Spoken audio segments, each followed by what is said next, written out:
The air between us was thick, like the whole house had stopped breathing. I clutched my soda can just to steady the tremble in my hands. The movie we were watching still played downstairs, forgotten. The lights were off. Everyone was gone. It was just us, bathed in silence, teetering on a line we had drawn for years but never dared to cross. Then, in one step, he crossed the line. He walked in, closed the door behind him. And that's where my life split in two. Hello, everyone. My name is Mia, born and raised in the quiet suburbs of Virginia. A town so calm it could almost trick you into believing nothing of this nature could ever happen there. The streets were lined with maple trees, and everyone knew your name at the corner store. I was an only child for most of my life, until everything changed. My mother was warmth personified. I still remember her humming in the kitchen, flipping pancakes in that tiny floral apron, smiling even when she was tired. My dad, a quiet man, worked long hours, but he loved us in his own way. Through the things he fixed, the groceries he brought home, the silent way he held my mother's hand at the dinner table. Life was simple, predictable, safe, until I turned 15, and my world cracked open. My mom died just like that, a sudden illness. In and out of the hospital in days, gone. I didn't have time to prepare. One moment she was cutting apples for my lunch, the next I was staring at an empty chair at the kitchen table. Grief became a third member in the house, uninvited, unrelenting. Dad changed. He became even quieter, like his words had died with her. For a long time we lived in silence. I went to school, came home, ate quietly, went to bed. No one smiled anymore. Our house was just walls and echoes. And then he remarried. Her name was Karen, and with her came her son, Alex. Alex was a year younger than me. He was polite, reserved. We barely spoke for weeks after they moved in. It felt like I was watching strangers settle into my mother's house. At first, I resented them. But Karen was kind, and Alex was different, quiet like me. And maybe that's where it all began. The bond between us didn't happen fast. It crept in like fog, soft, slow, unnoticed, until it wrapped itself around us completely. We'd pass each other in the hallway. Sometimes he'd hand me a plate during dinner, his fingers grazing mine just a second too long. We'd sit on the couch watching TV, our shoulders just barely touching, hearts racing and neither of us daring to move away.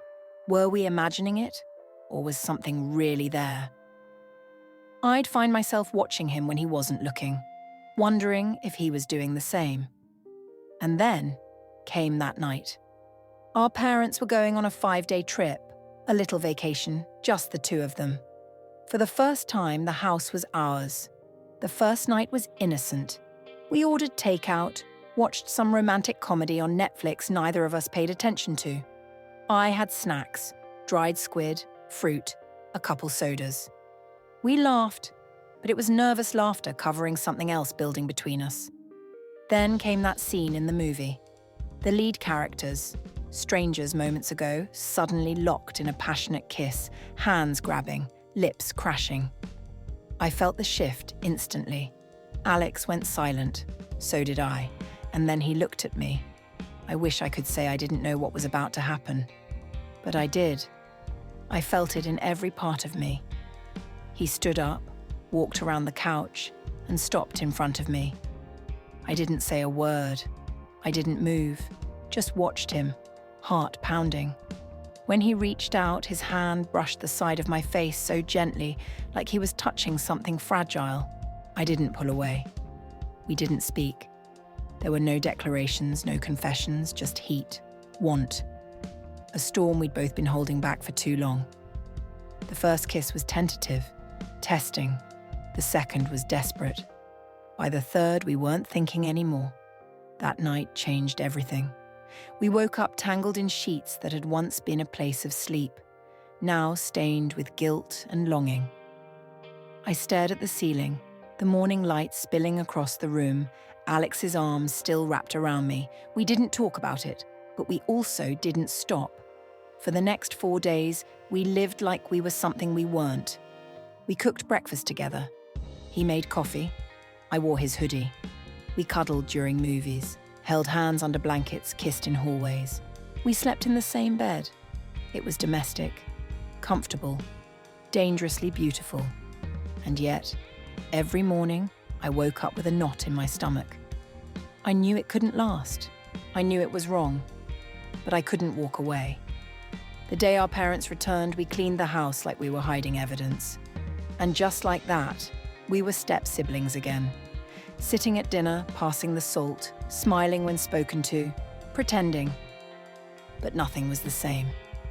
The return of our parents was like someone slamming a door shut. The house, once filled with soft giggles and whispered conversations, was now thick with pretend normalcy. Karen would hum in the kitchen the way my mother used to. My father would ask how school was, his eyes flicking toward Alex like he was finally starting to warm up to him. No one noticed how we'd glanced too long across the dinner table. No one noticed that some nights Alex's bedroom door stayed shut, but his bed untouched. We became experts in silence, in stolen looks, in footsteps timed to creaky stairs, and light switches flicked at just the right moment. At night, when the house was quiet, I'd slip under my covers and wait. Seconds would pass like hours. Then I'd hear it, his light footsteps, the creak of my door opening just wide enough for him to slip inside. We never spoke much. Our language was touches, kisses, breaths, the way he ran his fingers down my spine, the way I memorized the shape of his shoulders in the dark. But with every passing day, fear crept in. What if someone found out? What if this led to something we couldn't control? It was I who took the first step towards secrecy's security. I started taking birth control pills, quietly, desperately. It was the only control I had in a situation spiraling beyond logic. I didn't want to stop, I couldn't, but I also didn't want to ruin my life. Or his. I hid the pills under my socks in the dresser, took them with water late at night. I thought that would be enough, but sometimes precautions fail. And fate has its own plans. Alex was in his final year of high school. He'd been accepted to a college out of state.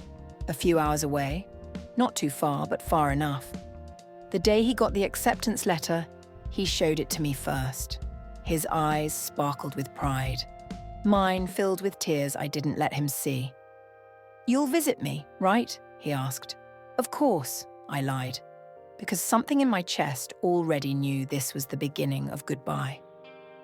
That final summer, we clung to each other like drowning souls.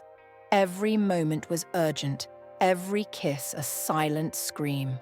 I tried to memorize his scent, the feel of his hands, the sound of his laugh muffled by my shoulder. And then, one warm August afternoon, he packed his things and drove away. No dramatic farewell, no confessions, just a long, quiet hug while Karen and Dad waved from the porch. I went upstairs and cried so hard my chest ached. I thought I was mourning the end of something beautiful, but I didn't yet realize I was mourning alone because I was already pregnant. It started with nausea. I thought it was stress. Then came the missed period. I still told myself it was nothing, but deep down I knew. The pills had failed. The timing couldn't have been worse. I bought the test in the next town over. Wore sunglasses and a hoodie like I was committing a crime. When I got home, I locked myself in the bathroom and stared at the pink lines. Positive. I slid to the floor, holding my knees, rocking gently like I was 5 years old again, waiting for my mother to come fix everything. But she wasn't there. She'd been gone for years. And Alex, he was gone too. I considered calling him. But what would I say? "Hey, remember that secret we were living? Well, now it has a heartbeat." I couldn't do it. I couldn't destroy the life he was building. So I said nothing. The weeks that followed were agony. I stopped eating much. I cried silently in my room at night. My body changed little by little, not enough to notice at first, but I knew. And then, one day, my stepmother noticed too. We were in the kitchen.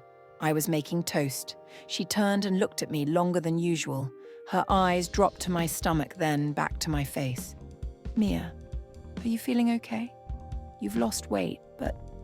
Your face looks different. I brushed it off. Just tired. School's a lot right now. But the lie hung in the air like smoke, and it didn't take long for her to confront me again. This time, with my dad standing behind her. What's going on, Mia? Are you pregnant? I froze. My fingers tightened around the edge of the table. My breath hitched. I didn't answer. I didn't have to. The silence said everything. My father's face was unreadable. He didn't yell. He didn't ask who the father was. He just walked out of the room like the walls were caving in around him. Karen sat down slowly. Her voice was gentle, trembling. Is it someone from school? I shook my head. Mia? Then who? I couldn't say it. I couldn't put it into words. Because how do you explain the unexplainable? How do you tell your stepmother that the father of your child is also her son? So I stayed silent. That silence became a wall between us. They didn't press further, not yet, but I could feel it. The suspicion, the unease, the beginning of everything falling apart. I spent nights curled up on my bed, whispering to the life growing inside me. I'm sorry. I didn't know how to be a mother. I didn't know how to face Alex.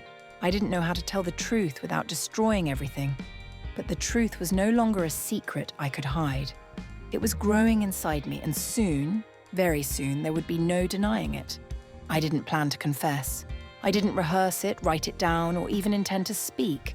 I thought I could hide it until it was undeniable, maybe even until after the baby was born.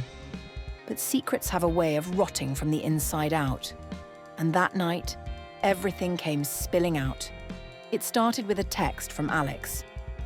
Alex, hey, how are things back home? Miss you. My hands trembled reading it. He didn't know.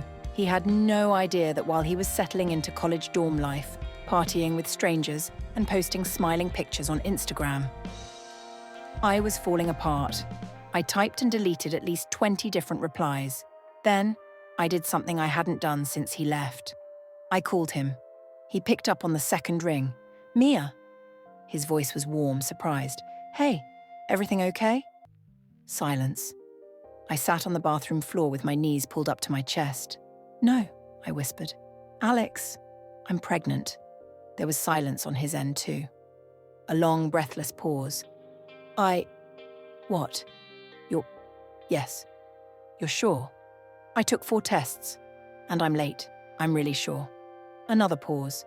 This one longer. Then a soft exhale that sounded like something inside him breaking. Jesus. Mia. I didn't know how to tell you.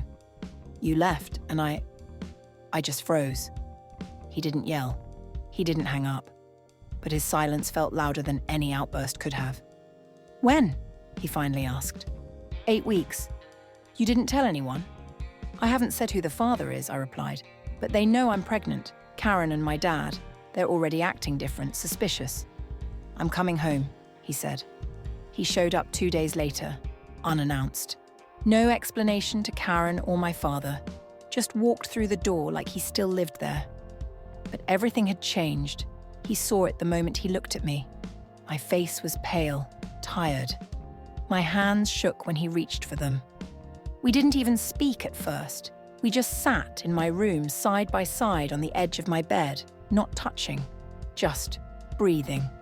The space between us filled with guilt and fear and all the things we couldn't undo. You should have told me sooner, he whispered. I thought about it every day. He looked up, his eyes damp. Do you still want it? I paused. Yes. I don't know how, but yes. Alex nodded slowly. Then we'll figure it out. Together. But the universe had other plans. The knock on my door came just past midnight. My father stood in the hallway, jaw clenched, Karen behind him with red-rimmed eyes. She was holding something, my old journal, the one I hadn't touched in months, the one I thought I'd hidden. We need to talk, he said.